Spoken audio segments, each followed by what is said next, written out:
And alrighty then. So, how's it going? This ready for this podcast? What? Ready for this podcast? Am I ready for this podcast? I am Yes. so ready for this podcast that my So phone am got I. my phone got so low on battery that I had to charge it again, which means I can't use my headphones, which means I'm just putting you up to my face. Okay. Good thing. Good thing we're doing this without webcams. Maybe next time we'll do it with webcams. Who knows? But here we are, podcast. All right. Welcome to the Father Son podcast. We are your hosts. My son Jacob Fernandez here. Me, Osio Garcia. You And first episode. What are we gonna talk about? Should we just talk about like how this idea came to be, and then just get into like the nitty gritty? sure? Yeah, no. Let's Yeah. let's talk about how this video came to be or this All right. podcast. All right. So it came to be. What was it? Summer, right? Of 2019. Yeah, summer, Yes, it summer was. So 2019. supposedly, me and my son we were supposed to have a guitar jam sesh, and we did have it for like an hour. But then it was time to eat. We ate chicken that day. Really good. I And liked it. yes, my mom has some good cooking, and from there we just spent hours. I think the reason we spent 4 to 5 hours talking about movies and stuff like that was because you asked me if I had seen the Joker, and I'd had it. So we were just talking about stuff like that back and forth, and after that 4 to 5 hour conversation, we just sat there like, yeah, like we should start a podcast, and then you're just like, we should do it. You're like, I'm down. And we said, we're down. And we had this idea going. And then, thanks to this quarantine, we were able to finalize it. And here we are. We're recording our first podcast. This is really weird, but it's really cool at the same time. No, it's awesome. It's taken us what, an hour past our original recording date to finally Because finally start recording. Adobe Premiere won't work. Hey, we're still gonna use it to edit, so don't don't you worry. Okay, Um, let's explain how this podcast is gonna work. So yep. every week, each one of us are gonna assign the other one to watch either two movies or one show and one whole album, and we'll come back on this podcast after that week is up, and we'll talk about everything that we've watched and everything that we've listened to, our thoughts and the stories that we have on any of the media, uh, and that'll be our whole thing. Yeah. And as I said, we'll probably be doing this every week or so. So it gives us time and stuff like that. And it's again, honestly, we talked about this a lot and finalized it at like the past 2 weeks, as we said. And yeah, all we need to do is we're gonna put word about this after the recording's done, and hopefully, if you guys are listening by that time, thank you so much for the support. I mean, it's just two idiots rambling on about movies and music, but Yeah. it's gonna be something entertaining during this time where honestly people are probably gonna run out of things to do. So again, thank you so much. Thank you to my boy Jacob right here Of for doing all course. the heavy lifting, the editing, and Yeah. let's get into the nitty gritty. So we started off this week. Jacob recommended me two movies and an album. He recommended to me Goodwill Hunting, Eternal Sunshine of the Spotless Mind, and All the Toppings by, I can't pronounce it, Pagucci's Pizza? Panucci's Good Pizza. Cheese Pizza, alright. Yeah. And Yeah. then I recommended a show and a movie, right? No, a show, movie, and Yes. an album too. Yeah. Would you care to say what I recommended you? Okay. Well, you recommended me a mind fuck of a show Which called is Neon Genesis Evangelion. All right. yes, You know that one. Little yes, anime. Little anime. yes. I don't think a lot of people have heard about, but OCL has. No, dude, this anime, even like in the anime community, like this is really big. But outside of this, dude, this is Mm. like top tier, underrated, like hidden gem. Even though it came out in the '90s, but anyway, continue. The movie I recommended. And the movie he recommended was There Will Be Blood, and that one I especially love. That was a You did? great movie. Yeah. And the album was by Jimi Hendrix, and it was Axis. Bold is love. Bold Ooh. is Love. All right. We got So, old Jimmy back in here. yes, we do. The man, the myth, the legend. The man, the myth, the legend. Oh, Oh, my mainly dog's the barking. legend. Oh, all right. Okay, okay. Which one would you like to get into first, OCL? All right. I feel like music will be a lot quicker because honestly, for me, I love Evangelion. So I'm gonna talk a lot about it. So I feel like we should start off with the music first. Okay. So first, we could start off with I feel like Panucci's Pizza, just because not a lot of people have heard about it, and I think by now, after listening to all the toppings, I'll probably become a good fan of them, just because I really like the album. The titles of the songs are unique in their own way. Naruto theme sexting, like come on, how's that Dude, not going to catch your attention? let Keanu me River Bots, come on, like Naruto Naruto themed sex scene used to be my favorite song. I'm telling you, man. Back in the day, back in middle school times, it used to be my favorite song. no, and it's really got, and I could see why it was in middle school because it has that really like edgy teen vibes to Yeah. it. But honestly, I love the acoustic guitar work on the album. I Mm. feel like that was one of my favorite components. Yeah, no, no, no. That was like one of my favorite components of the album. Just all the acoustic work, the way or at least the main singer's voice sounded with the acoustic guitar, and just the themes that went along with the song. There's more like that edgy, like heartbreak sort of thing. And I mean, I'm not entirely into it, but like I do love my occasional music like that, and I just thought it was really well made, really well written as well. All the lyrics, they really, for some reason, it got me to like thinking about my past relationship. Like, damn, like ah.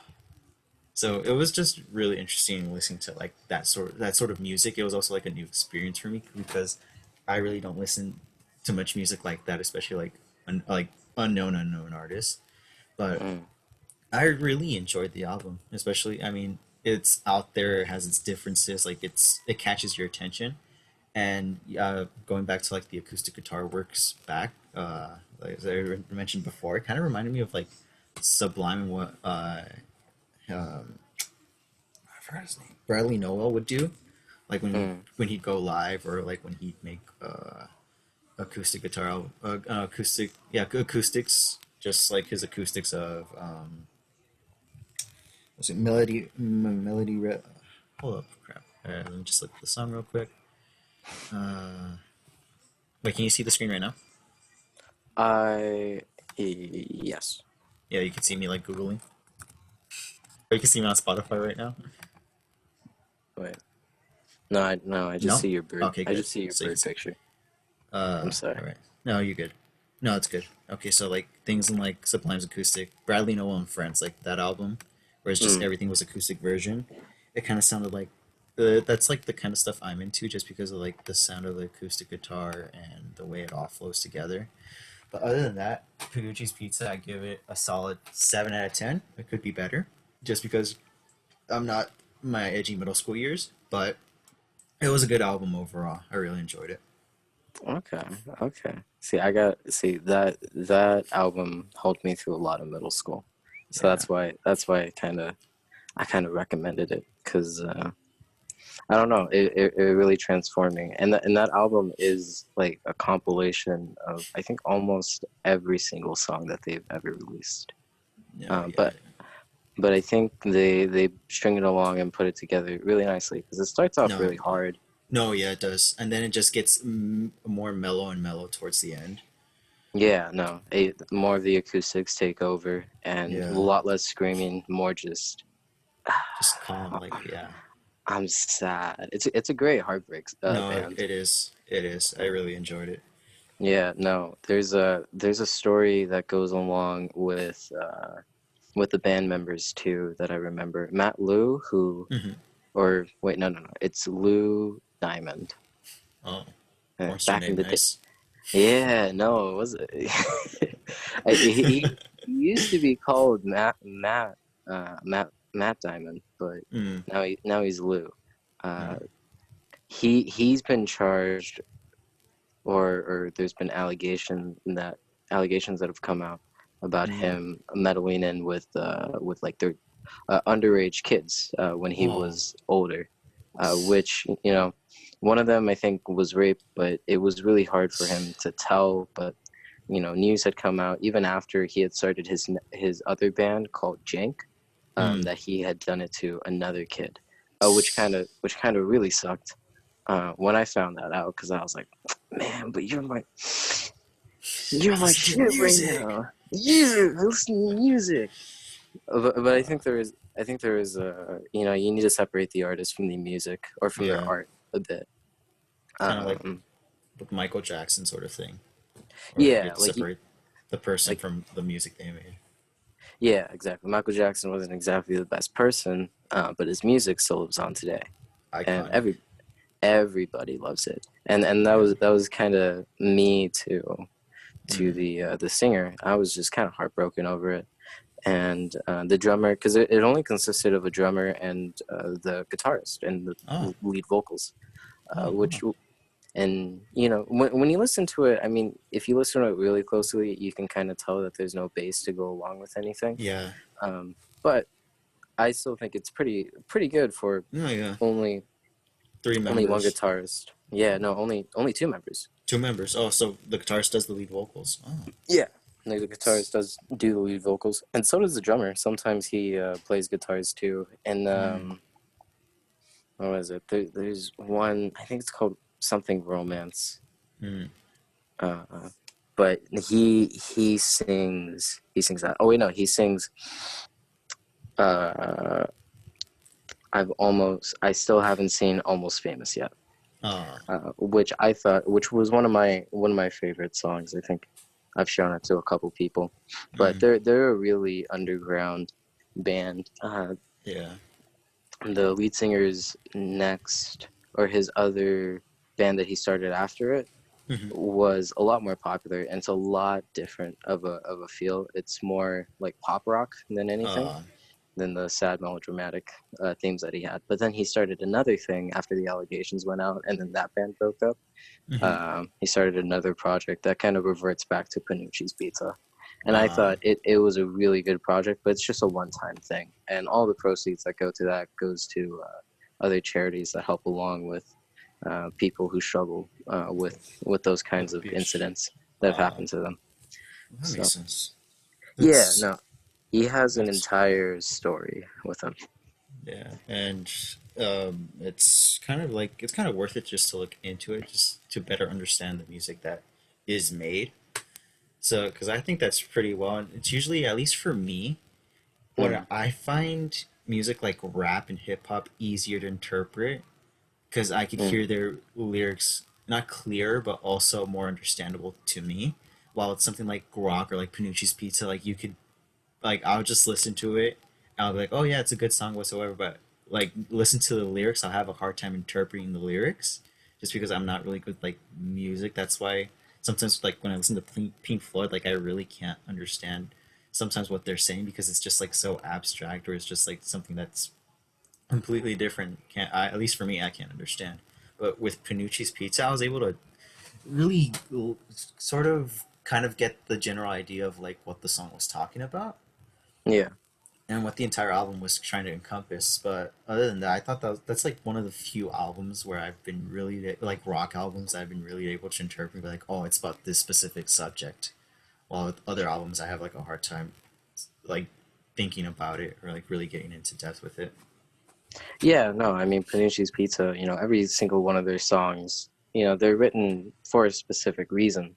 Yeah. Matt Diamond or Lou Diamond, whichever one it is, Mm-hmm. um, he would write the songs because he was depressed about something or someone, Mm-hmm. and instead of inflicting any pain towards himself, he would just put it towards, you know, Music. music, Yeah. and that's how he would write all these things. And then the drummer, he got in contact, I think, through college, or they were just friends, or Mm-hmm. they had mutual friends. It was like, Uh, hey, can you play the drums? And he was like, yeah. He's like, okay.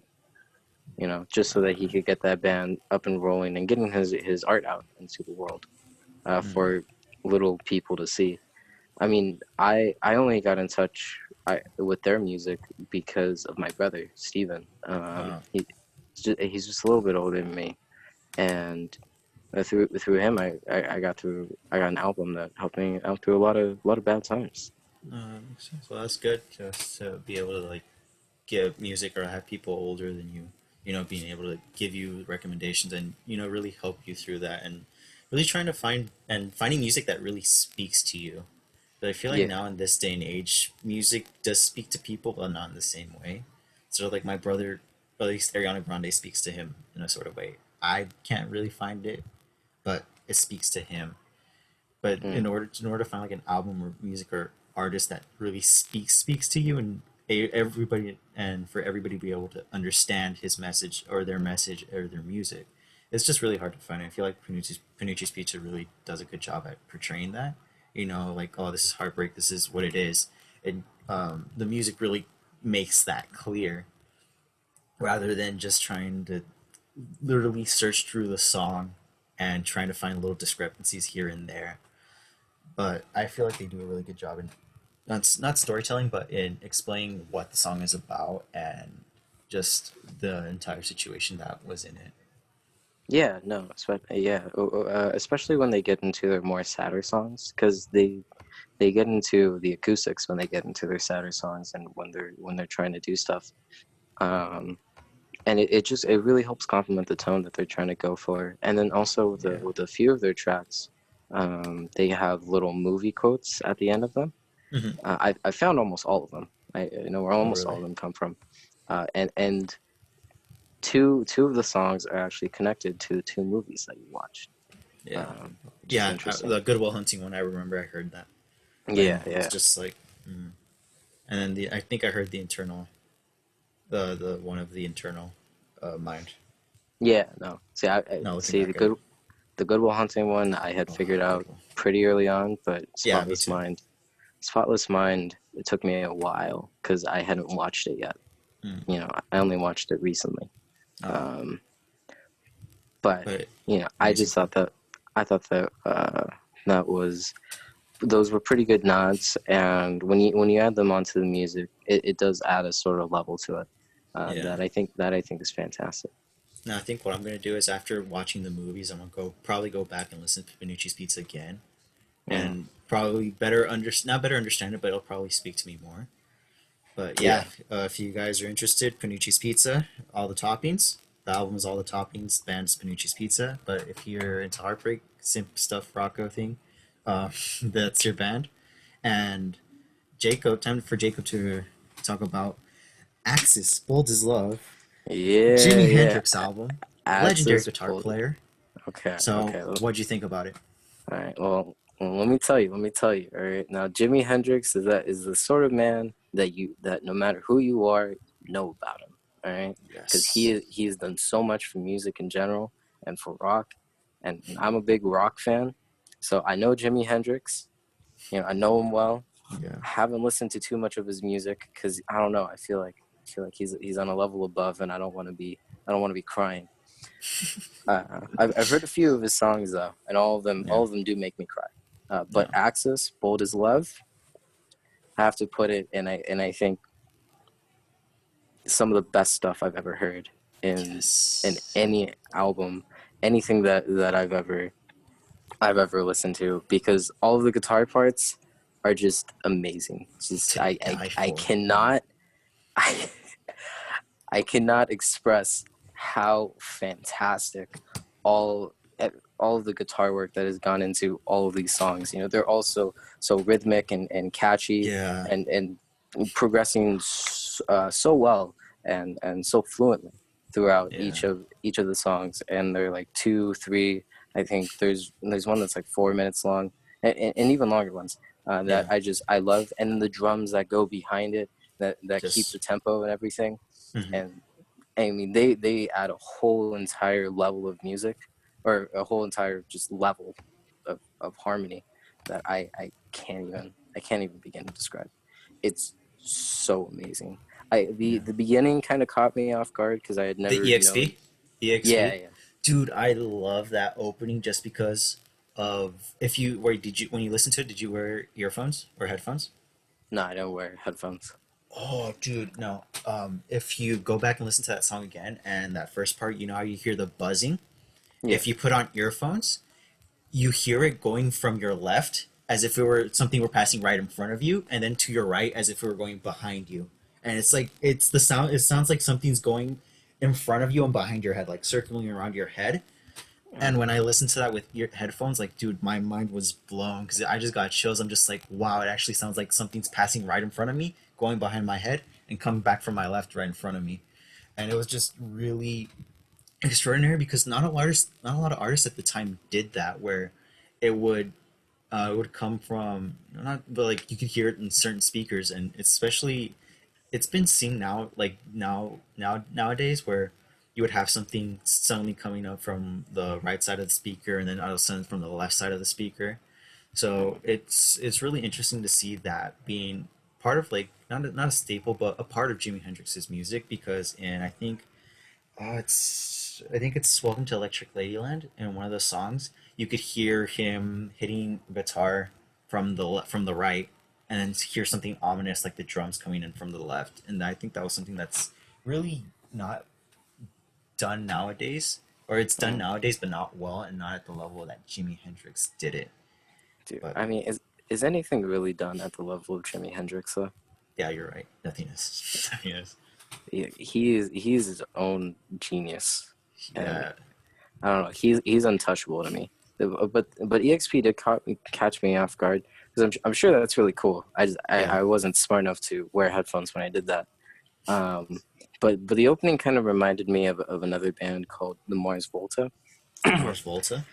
Yeah, no, they're well, they're not underground. They have their own following, but they Mm. start with those kind of weird buzzing noises, just ambient noises, Yeah. in their albums and in most of their songs. Sometimes there's one song called Francis the Mute that is Hmm. entirely just ambient noises for 8 minutes, and then the song takes place over the course of like six, maybe. Sort of like a Pink Floyd thing, like "Shine On You Crazy Diamond," where it's just the ominous music, the guitar solos, and then like the last 3 minutes is actually the lyrics. Yeah, yeah, no, kind of like that. I mean, Yeah. it's a big build up for something that's really awesome. Hmm. Um, but I've heard some people complain about it and stuff, which everybody has the right to. Yeah, But because I'm no, no, go on. oh no, I was gonna say just because music sometimes people want to listen to it quickly and not really like take their time with it.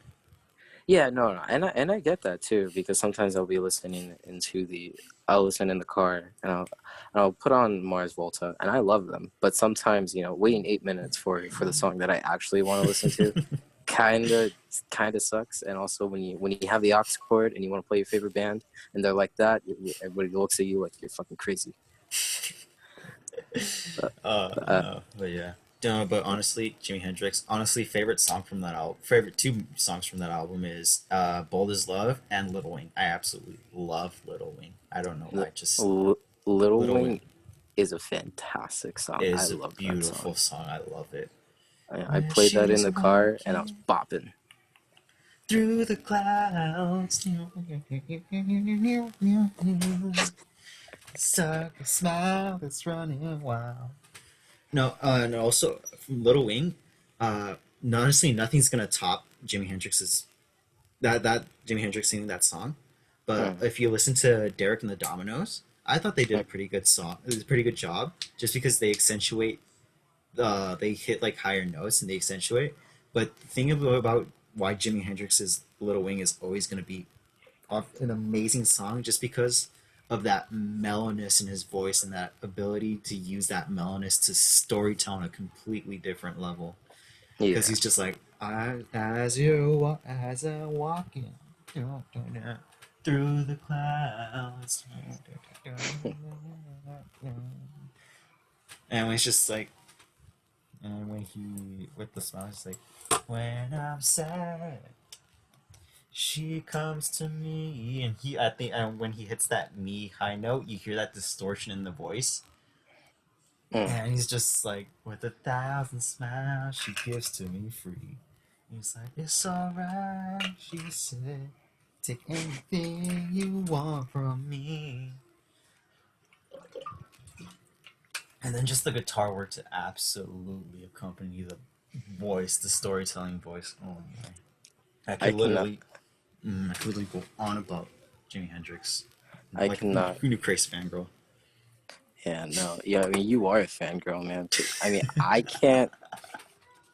I can't like just. I wish I could be even close to the level of Jimi Hendrix because Dude, the stuff he does, you cannot see anywhere else. Nobody no, else you has that kind cannot. of skill. No, you can't. And Nobody just else in the world. and also not even in music and fashion and just his revelry and all because this was during the 60s. This when things hippies and everything, so it was just a really wild time to be able to stand out in a wild time like that where everything was trying to be unique and actually hitting the point where you were unique is something that's completely like off the charts and not something that's really that's been able to do or been able to be done like until this day. Because if you think about Yeah. Jimi Hendrix's fashion, the way he played his guitar, he played against what was the status quo. He was a left-handed, but he restringed a right-handed guitar to play. Mm. So it was just stuff like that, little nuances like that, that in his revelry overall, his rebelness or his ability to rebel is what gave him that sort of uniqueness. Because he got kicked out of other bands for his behavior, his wild behavior, and his rude behavior. But when you think about it, dude, it's just you could behave however you want when you're a legend like that. But Yeah, I mean, I guess you can behave however you want. Michael Jackson did it. yeah, but did Michael Jackson literally become a guitar shredding god and discover triads? That's the point. That When that is you true. make when you discover contribute something so heavily to music that's now used in these days, it's amazing. It's just on a different par.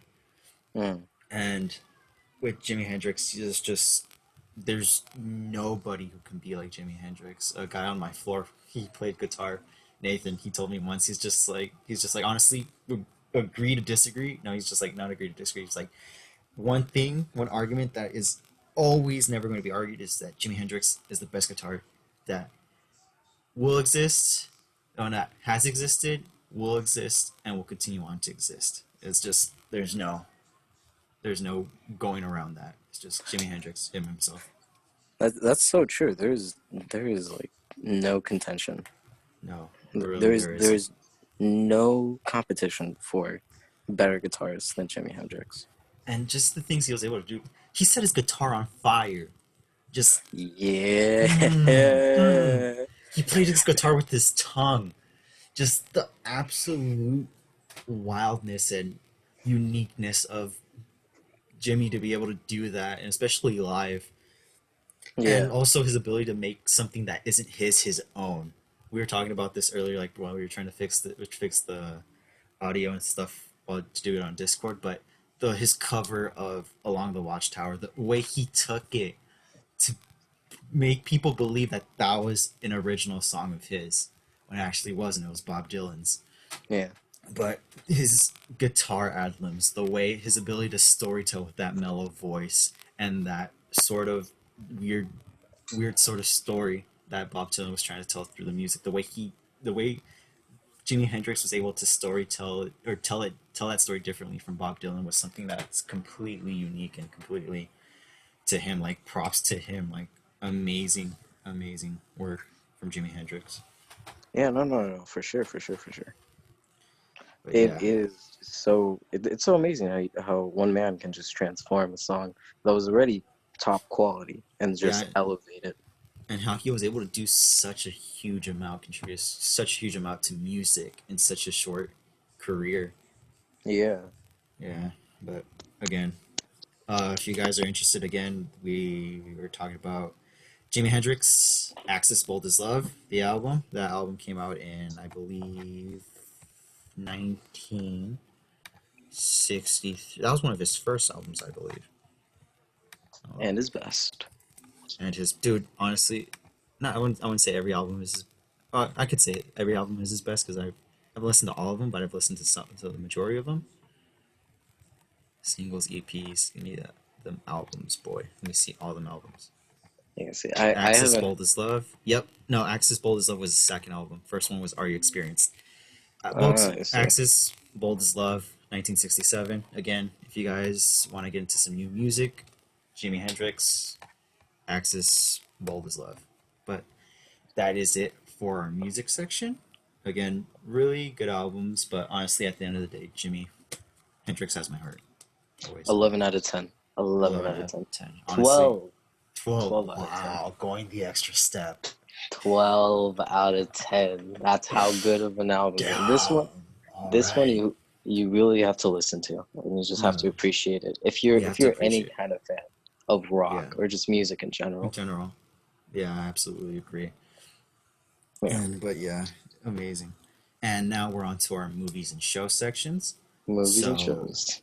I feel okay. So I'll start off with Good Will Hunting. Okay. Absolutely love that movie. It Like is I saw it before this, not before this podcast, but I've seen it a while ago, mm, and it was just an extraordinary performance by Matt Damon. That's one of his really, how would I say it? I can't even put it in words. One of his best performances, at least on screen, and just the entire like message, the way he was able to convey it. Like I think Ben Affleck did a good job in that movie as well. Robin Williams, absolute legend in that it's not movie. your fault. It's not, It's not your dude. fault, Will. You have no idea how much I started to cry when he said that, and the conversation they're having, the in depth. He's just like, when he's like, how like my dad had to pay through college just to get me through here. It was an interesting night when he wore rings, and he's just like, yeah, you think that's bad? My dad used to make me choose between the wrench and the belt. What'd you choose? The wrench. Why? It's fucking. That's why. Like, Dude, just there is so much you can go on about that movie. yes, It's so well written. And yeah. Matt Damon and Ben Affleck, when they were awarded the Oscar for, I think it was either Best Picture or Best Screenplay, Mhm. um, they weren't even prepared. They had no speech planned or anything because they were like, "Oh, our movie isn't gonna get picked for anything." And there you go. You know, it surprises them because it is that good of a movie. You know, yeah, It's so fantastic. it's a rock solid movie. Like when you watch it, you literally can't say there's nothing wrong with it. I mean, of Yeah, course, the ending, people might disagree about, but honestly, I thought that was the perfect conclusion to the movie because, and especially when Ben Affleck told Matt Damon, he's just like, honestly, I expect you to just leave here without even saying anything, and I wouldn't be mad because at the same time when the entire point of Matt Damon was not accepting his gift, his ability, a really talented ability to even outsmart the professor that mentored him, not being able to accept that, wanting to be like everybody else. There's really mm, just kind of like that was kind of like the annoying factor of it. But then when Ben Affleck finally came out, he's just like, you have something all of us would kill for, to get out of here, to become something of ourselves, and you're not taking advantage of that. So he's just like, and honestly, I wouldn't be mad if you completely left without saying a word. And then at the end of the movie, when Ben Affleck goes knocks on his door, hears nothing. He just looks in, walks back out, smiling. He's just like, he's not there. Come on, let's go. And just like that, I really thought that was an amazing ending to the movie, and also just an amazing movie in general. The way the love relationship with between him and I forgot her name, Skyler. Skylar. Yeah, there we go. Yeah. And just the iconic scene. You like apples? Darn, how do you like them apples? Just, No, Matt Damon. I think that's one of his best performances ever no, that it is one of his best performances. he's ever committed to film because you believe in that character. You No, believe yeah, in you every do. single second of him. You know, he is traumatized by his past, Yeah, and he puts it out and he puts up walls because he can't get anybody close. It's what do you say? The hedgehog's dilemma. the hedgehog. The hedgehog's dilemma. Neon Yeah, Genesis. Oh, Neon All right, all right. Genesis. No, All right, let's continue. Let's continue. let's Good hunting, continue. But yeah, no, but yeah, he can't get close to people because he's afraid that he'll get hurt. and you just see him go through it. He acts like a smartass and everything like that because that's his way of protecting himself. himself. Yeah, that's the way of setting his defense mechanism in a sense, Yeah. and it's just the ability to see that defense mechanism and being able to relate to people and see people who have Mm. that defense mechanism. It just really speaks to you, and you really once you get a hold of the movie and you see it through, you can become relatable or just relate like, oh, I have a friend who does that. I've had a friend who says that. I've had experiences in my life where that's happened and that's happened. So it's just a really good way for the movie. It's really something that's not everybody, but most people can relate to, and most people can really find to understand about it, or at least about themselves and about like the nature of like relationships and being gifted and not being able to accept your gift, or having your problems from the past and boarding yourself, almost like closing yourself like in a panic room and letting nobody in. So it was just a really well written movie. Honestly, that movie, a solid 9 out of 10 when I first watched it. And honestly, if I were to watch it again, still 9 out of 10. I really love Matt Damon's performance, Robin Williams, the ability of just the storytelling in general, and the overall message that it was trying to convey. Yeah, no, I mean Robin Williams and that, it's hard to pick out Robin Williams' like best role that he's ever done because he's done so many good roles. But I have to Yes, say he has. it's one of his best roles that he's ever done. And And that also, movie was so great that I asked my girlfriend out using with quotes that from that line, movie. yeah, Huh? you told me. Yeah, That's how that's you how know. that's how That's how you good know of a movie. And she it is. said yes, and she said yes. That's how good of a movie it is. When it can help you in real relationships, that's when you know. And Good Will Hunting talks about a lot. It talks a lot Yeah. about healing Hmm. and setting up walls to defend yourself and how bad that is, Yeah. and opening yourself up to others. Matt Damon's character had to open himself to Robin Williams, Sean. Um, Hmm. that's his character's name. Just to be able to heal and it's a process. You still make mistakes when you're Yeah. healing, and that can talk about a lot of people. There are Yeah. people that struggle with, say, addiction, and they're Hmm. trying to get off, and they're still making mistakes. Well, you look at this movie and you see that Matt Damon's character breaks up with Skylar, Hmm. Because even when he's healing. yeah, and he's just him again, like trying to set up that walls, and especially from somebody he has feelings for, Yeah, and it hits a lot different. I mean, when somebody hurts you, whether it's a friend or a friend like a family member or something off, that's completely different. But when something personal, like a relationship, like like marital or like boyfriend girlfriend thing, that tends to hurt more because it's more personal. You let that person in, or at least in most cases, you let that person into like deep things that you've never told anybody else, and sometimes and find things out about yourself that you didn't even know about yourself, and then through them, explain it and being able to find yourself that way.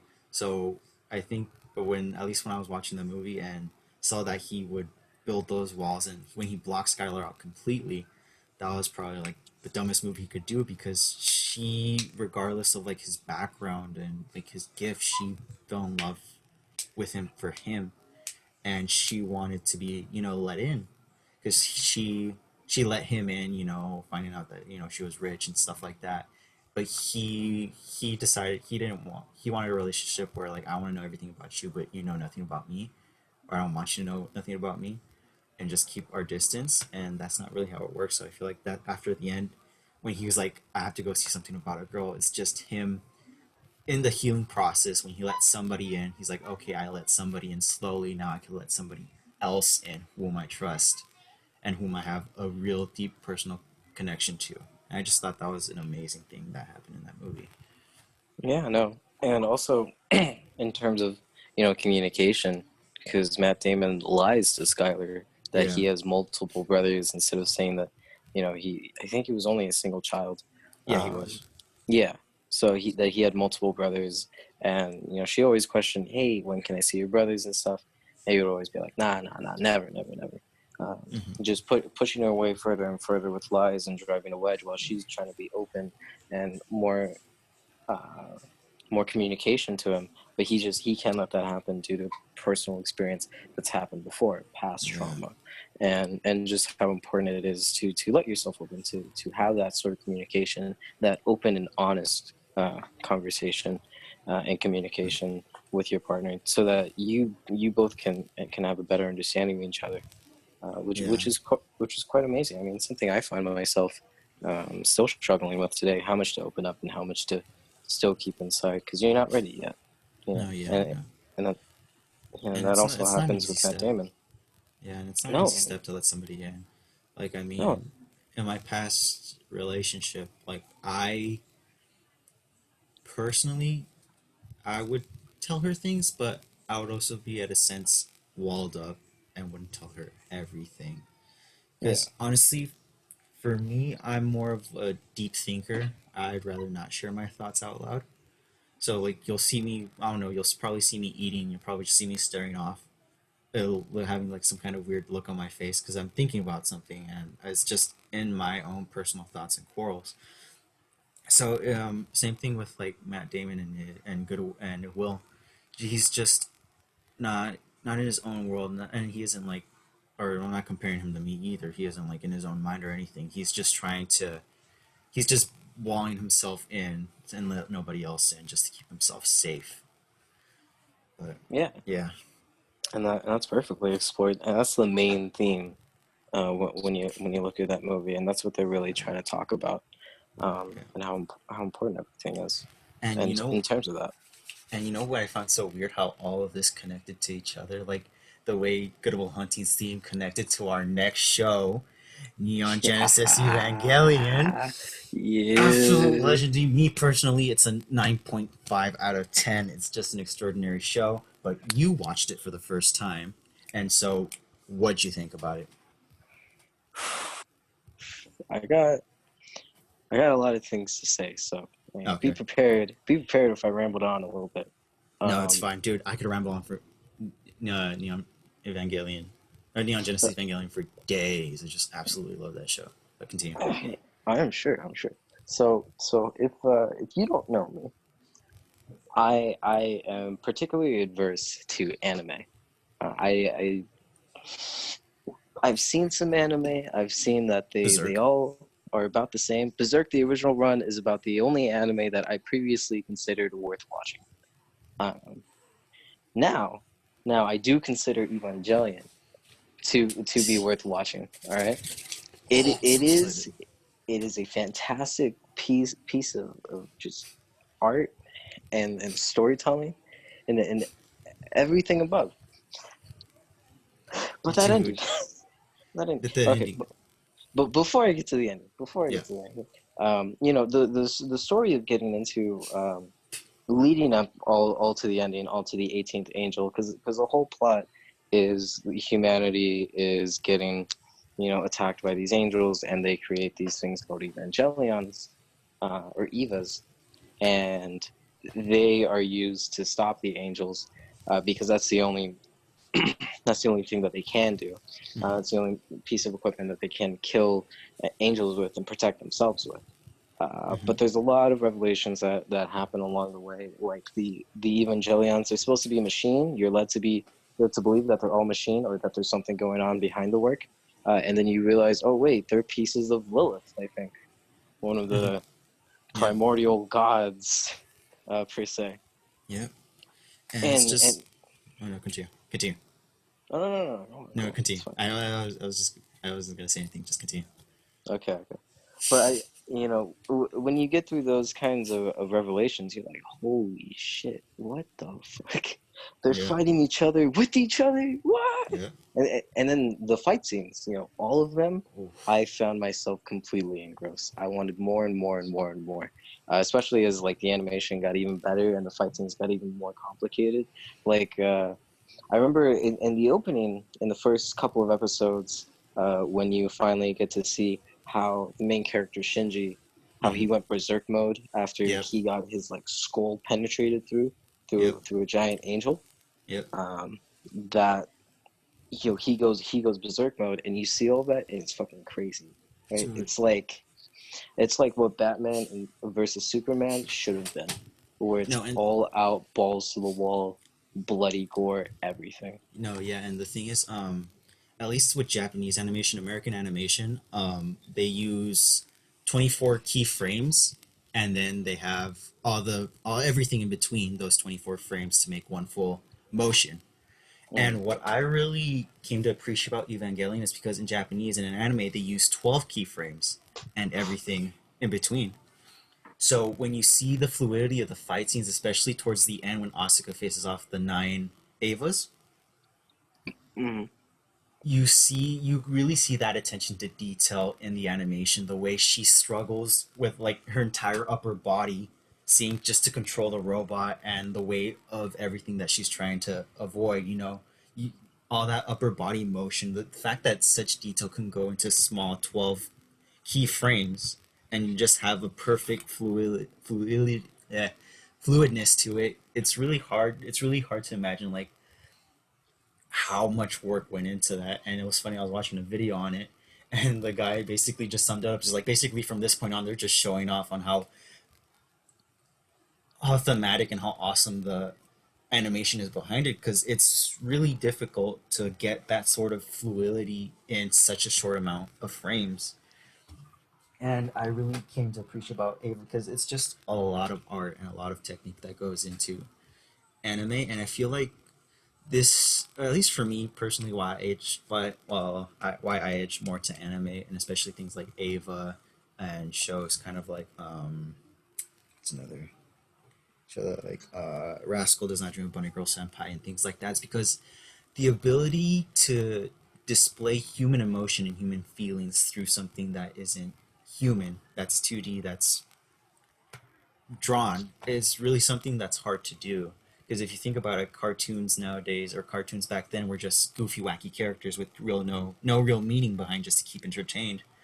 And the thing about anime is that it was able to really put in that human depth and human emotion into what it was trying to convey. And the director, absolute amazing genius. Don't know what he's thinking half the time, depressed most of the time, but still, absolutely. Dude, I'm surprised this man hasn't killed himself.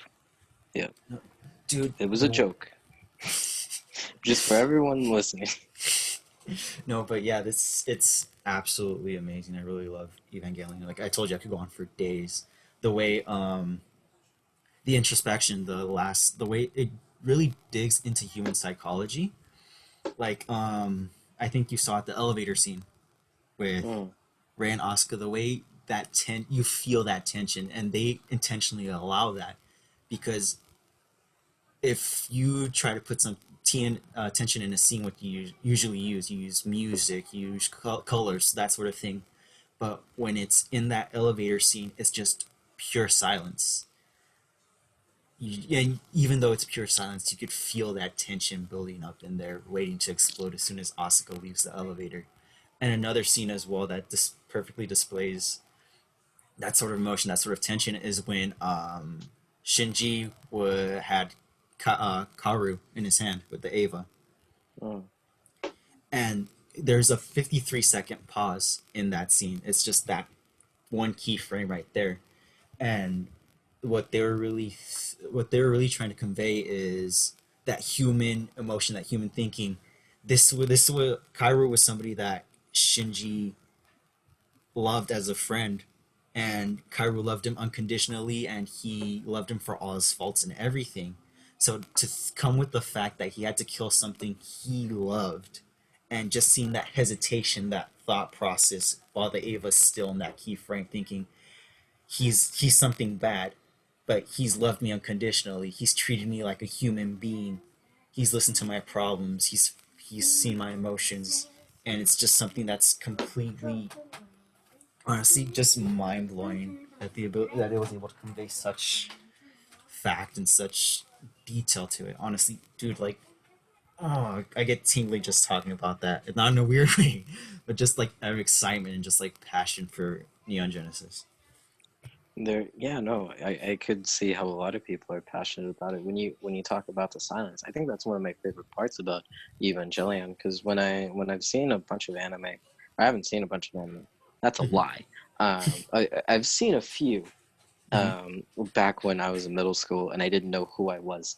Um, there was there wasn't a lot of moments where I could just stop and look at, what the artist had just drawn, and really take in the feeling of the scene. It was either filled with music or just it moved from one second to the next. Mm-hmm. When I watched Evangelion, I was really surprised by how much they lingered on just some drawings that they've made. It would be a bird or just a skyline or just was it telepoles or Mm-hmm. streets, and they're all like empty, and they're all beautifully drawn with like warm or really cold colors, and Mm-hmm. just being able to look at that and just mull over it and just take in the whole scene. You're not directed towards one thing. There's not something center stage, or there is symmetry to everything, Yeah, but dude, the there's not symmetry is absolutely amazing. I love the it. symmetry. I gotta say they have it down to a Yeah. T. Right? When, The scene when Nerve invade not Nerve when Celie invaded Nerve, and you mm, see that woman carrying that dead body, towards safety, and you just see the symmetry, just the angle at what it's just in. Like you think she's so close to safety, so close to being home free, but then the guard at the distance just comes in and takes away that hope for security and for safety, and just that symmetry of the scene, the way they're able to make not her the main focus, but that dude all the way at the end of the hall killing her the main focus was something that was absolutely really amazing to see and really amazing to admire, because a lot of people when they watch anime like, oh, it's cool graphics, it's cool animation, but you never really see what angles it's shot at, and also it keeps on going to like other scenes as well. You see throughout the show when Ikari talks to not Ikari, when Gendo talks to Ray at a point in time, Ray, uh, crap, I heard his name. Gendo is looking down on Ray, and then towards the end, Ray's almost to eye level and almost like above him, just to see those little nuances throughout the show and really admire that is what really makes me a really really good fan of Evangelion. yeah, no, I mean it's great. I see, when you talk about the symmetry, that those kinds of scenes where there's a main focal point and the girl gets shot, and then all of a sudden the soldier, the Sealy soldier, I think that's how you Mm-hmm. pronounce that, the company's name, or he becomes the main focal point now. We got snuffing out the Yeah, life of this scientist who really wanted to get back to safety. That's yeah, something movies have been doing time and time and time again, and I don't think I see enough anime do it, or at least yeah, from what I've seen, or it's not on that caliber. So when I see Evangelion, or when I saw it, and I saw those little things, I was like, oh my god, that's really great storytelling. It doesn't have to be specifically a film thing, yeah, I even though I love films, but when I can see it in animation, I can see it fully realized in animation, because it's a fantastic medium on its own. The color palette that Evangelion puts out there is just amazing, and I love every bit of it. I feel like every color was just meticulously um, chosen yeah. to fit every scene, and that was really nice. That was really nice to see.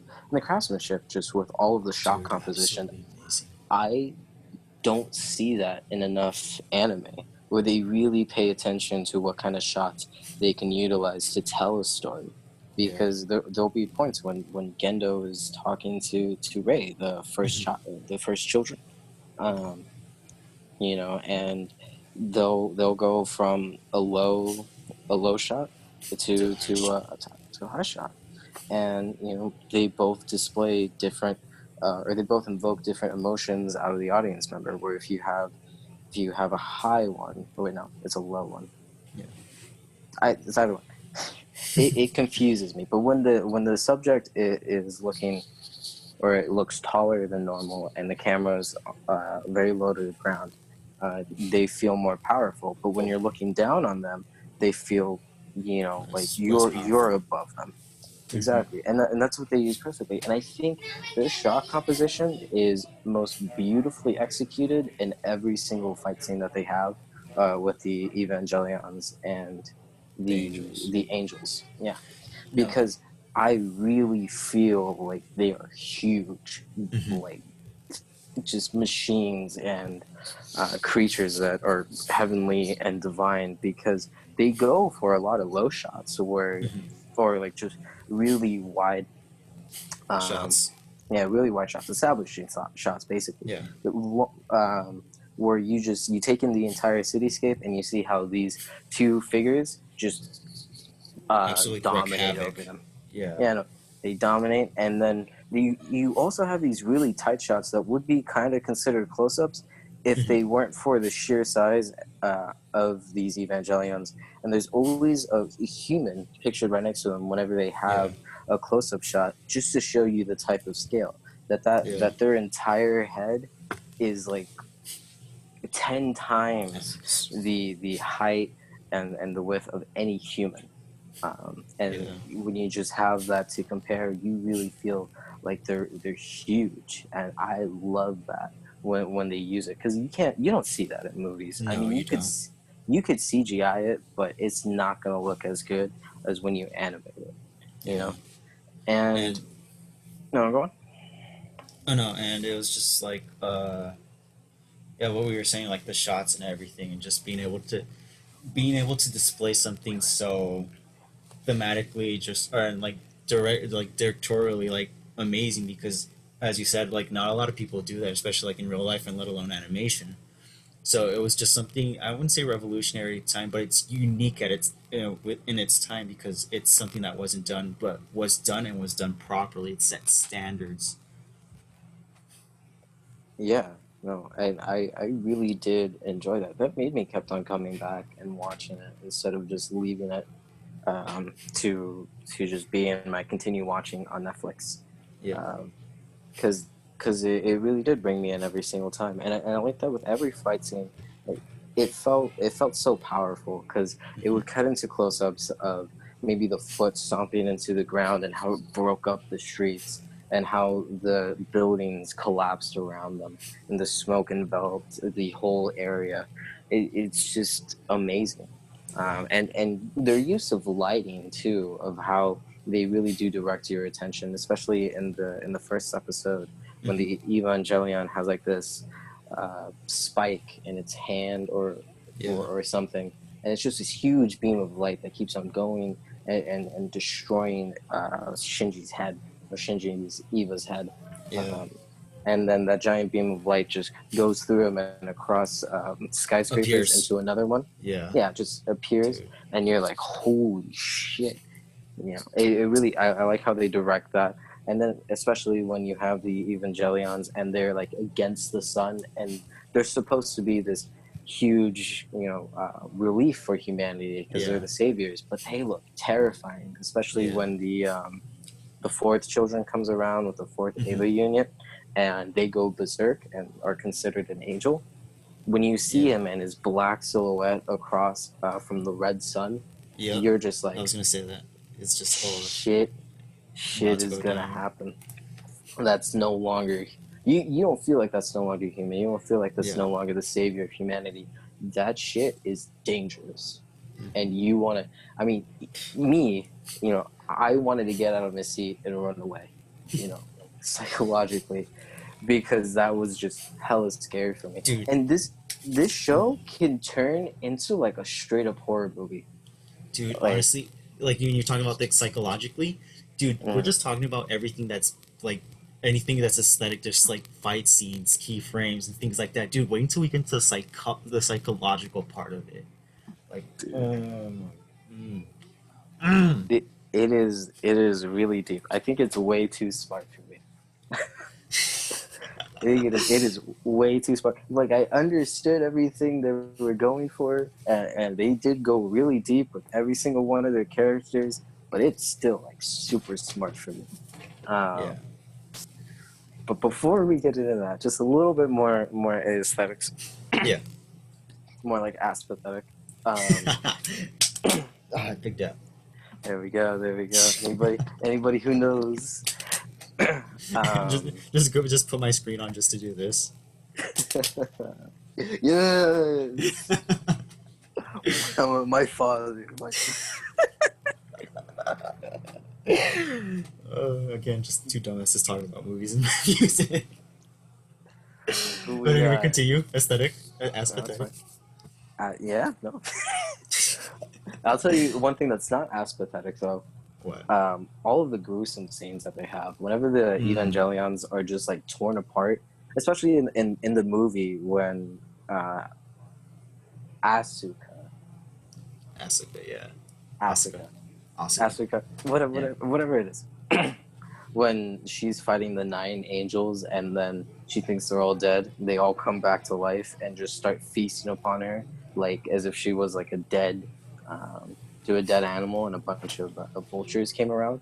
Hmm. uh, when you see like the aftermath of it and just her basically brain, or the Evangelion's brain exposed and their eye like out, totally out in the open, and you see all of the muscle structure, or even the lack of a muscle structure, and bones, and how the body is contorted. I mean, I feel like it's like a Jeffrey Dahmer kind of victim scene rather than an anime, or I Yeah. thought a traditional anime would have it laid out.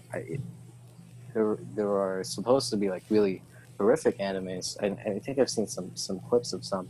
I can't tell you the names because I don't remember them anymore. Hmm. But No. nothing has scared me like that. Do you really do feel the impact of what these angels have, because Hmm. you see what it is. Yeah. Um, was it when Shinji, the main character, synchronizes with his Evangelion for like 400%, Hmm. and the entire armor breaks around him, and he Yeah. starts evolving and walks on four legs instead of two, and his facial structure gets totally torn apart, and you see like he has real teeth, and he has this green eye with a blood red pupil. Yeah. I'm afraid of that, and when he's just biting into the other Evangelion and just doesn't care for any harm that comes to him, that's just so crazy to me. and No. and I am afraid, especially when they bandaged him up afterwards.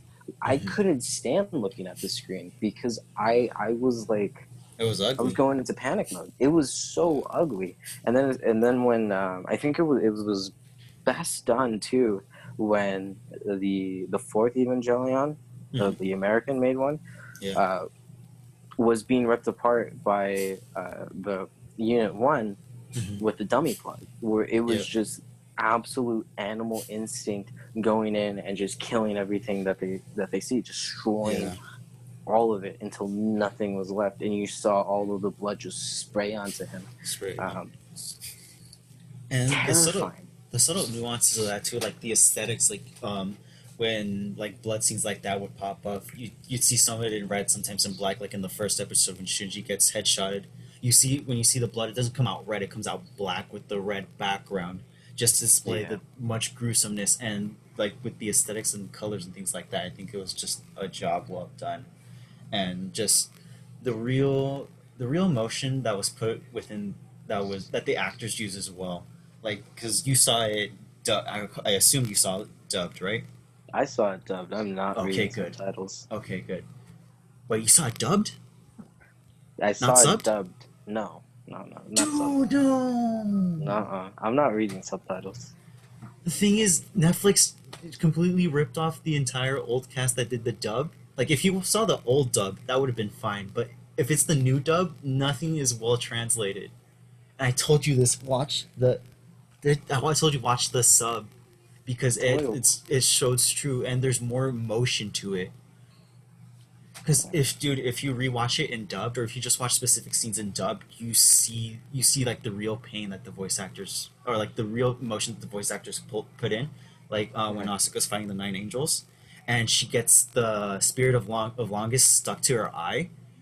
You mm, just hear her shriek in the dub, no, in the sub. You just hear her shriek like something was actually happening to the actress.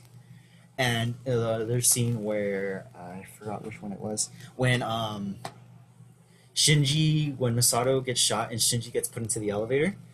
mm.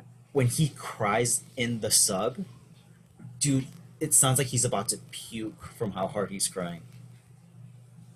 And that's why I enjoyed the dub better. And when I heard that, Netflix completely scratched off the old dub and recasted it, they didn't put enough effort into it. And honestly, when I heard some clips in the dubbed, especially the Netflix dub, it just sounded like it was just like lazily done. And it was just like in the dub scene, I think end of Evangelion, when the dude points the gun at Shinji's head, and he sounds like sort of smirky, like haha, like like nothing personal, kid. Mm, There was really just like an job while like in the sub. You mm, hear the when the voice actor says, at least in Japanese, when he says it's nothing personal, kid, he doesn't sound smirky. He doesn't do it with a laugh. He does it if it's something he doesn't want to do but has to do. mm. And so that's what I really enjoyed about it's just those subtle nuanced things that you really have to get into, or at least you have to look into. That's why I prefer the dub. And what The else? And old dub? even no, and they redubbed it too. That's what really pissed me off. It was nothing. Nothing was original except like the Japanese audio. That was all that was original in the animation. They completely redubbed it and they put it and they re-subtitled it too. Oh So yeah, no. So I watched it through Netflix. So yeah, that's why. I told you to watch it sub because there's more emotion to it. But anyway, it's still a great show. And now getting to the psychological part of it. okay. For anyone who doesn't know, my father and I took a psych class both in high Miss school. Miss Bennett, shout out to Miss Bennett. It's like AP Shout Psych. out to Miss Bennett. AP Psych. Uh, Yep. I see her daughter on campus, and it's kind of crazy. But there was a lot of Freudian themes Hmm. in this, or a lot of Freudian terms that they used. The hedgehog's dilemma, which was some Yeah. psycho, or not psychoanalysis guy, but some psychology guy Yeah. that used it. And there's just so much. There's just Yeah. so much that I don't think anyone can really scratch the surface. But to Yeah. at least kind of explain where it came from what I've heard and from what I've seen through like the 20 videos that I've seen trying to explain Evangelion, um, that the director of the movie had been given a psychology book, and that is what really opened his mind to all of these themes. And apparently, it was super, super comprehensive, and that's how he wanted to put all of these psychological terms and apply it to his characters. And also to himself as well, because he was before that he was in like a major depression for some reason. I think because the anime he did before Evangelion didn't hit as well, so he just got depressed and he really slumped low to like a low point of depression. Yeah, So when he did eat Ava, he was able to release all that. This is what not real, but this is more human like depression than what's conveyed in like your typical anime where it's just like oh sigh, boo, I'm depressed. It was more of that psychological factor of thinking I'm depressed, like oh like depression like everywhere, like nobody loves me, like I'd rather die than continue living because nobody appreciates me, so why live if I'm not appreciated, and that sort of thing. And I feel like when he got that psychology book, he was able to completely apply everything that he had been through those terms and just go off from there. yeah, no, I feel like he definitely did. And then when you see the characters too, you really do feel an agonizing pain for them. I mean, at certain points, I was yelling at Shinji, "Stop being a little bitch." Um, And that's what a lot of people say, but yeah, if you think about it, they really went to the extent in thinking, excuse me, if I were to conduct a big giant robot just because it's the only thing I could do to keep people safe against my will, how will I behave? And yeah. I feel like that's something that not a lot of people understand. They just say Shinji's a bitch. I mean, I was like that too. I still think he's a bitch, but I yelled at him like on my screen. I literally said, "Shinji, stop being a little bitch." but they really dug into that psychological factor of thinking, of putting real human thought to it, because it's just um, is just thinking, I'm forced to conduct this giant robot. I'm just a teenager who's having trouble identifying who he is and why he does things. What's his purpose in life? And if my purpose in life is to conduct this gigantic robot and either get praise or critiqued by it, then it really just really nips away at him, and especially with the things he sees and all the psychological factors that the angels have him go through, and what he went through in his past with his father and with his mother. That's what really starts to affect him, at least in the middle. And Yeah. I just thought it was really good psychologically. Asuka and her scenes and her backstory, that was real intense psychological stuff, even more intense than Shinji's, honest in my personal opinion, because Asuka went through a lot. Schizophrenic mother. Her mother tried to kill her at some point. Her mother killed herself, and that just left Asuka scarred, and Asuka with that thought and idea like, I want people to praise me because I'm good at something. And that being good at something was her piloting the Ava. Even though in the fight scene when they fight the angel in the water, she only practice ran it. She had never used it in real combat situation, but she wanted to be praised, and she found her way of living is being praised by others because she's good at it. While Shinji is just being praised by others because he wants that praise, or because he needs it. He needs to do that, and that praise is what kind of keeps him going. That incentive. While Asuka's just like, I want it for like my will to live. Yeah. No, I mean, both of them, when you go through sort of their backstories, and when it's finally sort of revealed through all of these different flashes of what they've gone through, and then all of these different voiced lines that have happened, um, or that you hear, I mean, you really get a sense of real understanding for these characters, and what they've been through and what their thought process is. And when Shinji is on that little train when it's sunset, talking to himself or talking to Rei His or introspection. Asuka, Yeah. yeah, all of his introspection, you start to really understand how much he does hate himself. Mm-hmm. And he does this not because of himself, just because he wants to hear praise. He needs it, or else he just is, he feels like he's nothing without it. Yeah. And when he's helpless every single moment in between that praise. And that's why Mm-hmm. he always needs somebody to push him forward, because he can't push himself forward. He's too depressed for that. Yeah. He And can't also, handle that kind of motivation, because he has none of it. And also, I forgot. I was watching a video about this too. Like about Ava and stuff like that. And you really Mm. see to the point where Shinji starts to get a little not psychotic, but he starts becoming to a sociopath, sort of like feeling desensitized. Like for Asuka, I don't think he really has true feelings for Asuka. He just uses Asuka because Asuka pushes him to do better. He finds support, he finds comfort in Asuka, not because he actually really cares about her, but because it makes him feel good. So you sort of see that desensitization to only seeing people as objects, the same way Shinji's father Gendo really saw people as objects. Objects who saw I forgot the scientist's name, the blonde one, uh, Oh no, I just called her blonde hair chick. blonde haired chick. All right, well we'll go with that blonde haired chick. The way Gendo used her, the way Gendo used her mother, at some point in time, just to get what he wanted. And you really see not sort of father like son thing, because Shinji at the end he realizes, I want to be me for me. I want to love people even though they hurt me, even though this and that. But you really see the starting up of a sociopath, just using people to get what he wants and not really feeling anything, feeling desensitized to his surroundings and people around him. Yeah, yeah, no, And I it mean, was, that really does open up my eyes, because yeah, he used women as pieces, or as things to make him move forward.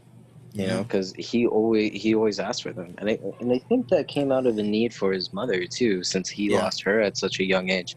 Um, that he needs a woman, because that symbolizes his mother to push him forward, because he never had that support, neither from his mother nor Father from his or his father. father. Yeah, he never had a father figure either, which is something He that never, was really motivating. And you see how that really factors into him like piloting the about. He thinks he's rebelling mm, when his honestly his father could give half a rat's ass, to be honest, because his father just used him the way Shinji uses the people around him. And Gendo, at the end, he even says that he's just like, after Yuri, his wife, died, he really felt nothing. He didn't see any purpose in the people around him or the world in general.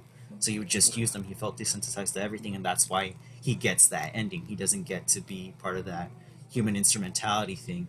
He just gets his head chopped off by the Evangelion. That's it. That's his ending. So it's just really good to see, or really interesting to see all those psychological effects take place, and especially with Rei, because I think you know that at some point in time she finds out she's just a clone of Gendo's wife, Yeah, and no, I knew that. she really goes through that sense and that idea, that identity, and saying like, who am I? Am I just a clone? Am I this? Am I that? Am I just being used? Like, who really am I? And you see it points in times, because when she consumes the angel and dies, she gets Yeah, replaced by another clone, and the clone, at some point in time when she cries, she says, these tears feel familiar, but I don't feel anything. So how is this possible that this feels familiar? This feeling, this idea feels familiar to me. So it's yeah, just things like that, and being able to touch those subjects like that, especially with the human instrumentality, the way of being, hating individuality, but at the same time cherishing it, and wanting to be individual, because that was part of Shinji's dilemma. He didn't like himself. So, and for those of you who don't know about the show, or who will like eventually watch the show, the Human Instrumentality Project is basically just this project made by powerful men to humanity as a whole once again, supposedly, as it was in the beginning, one whole collective mind, collective consciousness. So, and that's where the hedgehog dilemma comes in, where people, at least, they want comfort but can't get it because they set up walls, or they're afraid they might get hurt, so they'd rather just be separate and cold than together and get hurt. And that's, you really see a lot of that in the show. yeah, and all of that, I mean, really just kind of blew my mind, watching it and then getting explained it and then getting explained it 5 other times. Yeah, Um, because it goes super deep into all of these characters. yeah. Um, And and also, like, and deep to like thought and psychology too, because I think you saw the scene where it's like a bunch of kids drawings. yeah, Those are actually kids' drawings who suffered through like mental trauma and like abuse. Like, they mhm, actually used those drawings to convey the message that was trying to say, like, abuse, and like, what's going on through one's mind, and how can they express that. So honestly, this show just did a lot. It was amazing. yeah, the show did a lot, especially for I think people who would be suffering with depression. Seeing the show, I think they would sort of be able to become enlightened and sort of feel like they're more understood, or they at least understand themselves a little bit more. Because it dives in so deep with all of these characters about just loneliness, and Yeah, that's what that's what I think depression. A lot of people who are depressed might or do feel they just feel lonely, and that's why I think the quiet scenes too, where it's just silent and they're lingering on silent streets, lingering on a silent skyline, um, or a silent telephone pole.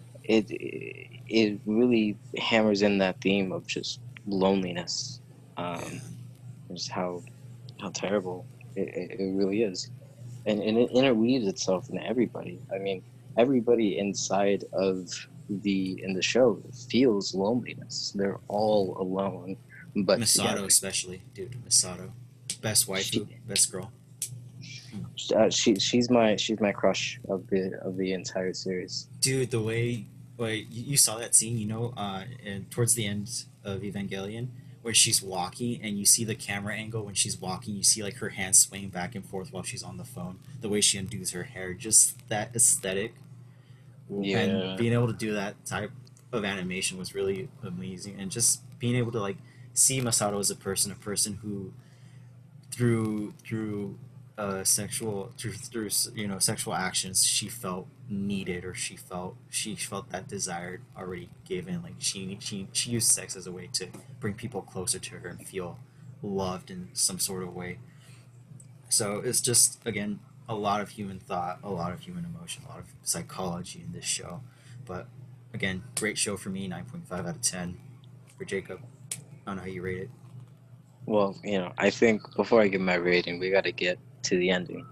Okay. Because so far we've talked about the aesthetics of it, the aesthetics of it, and the psychology that goes behind it. But the ending, very, very controversial.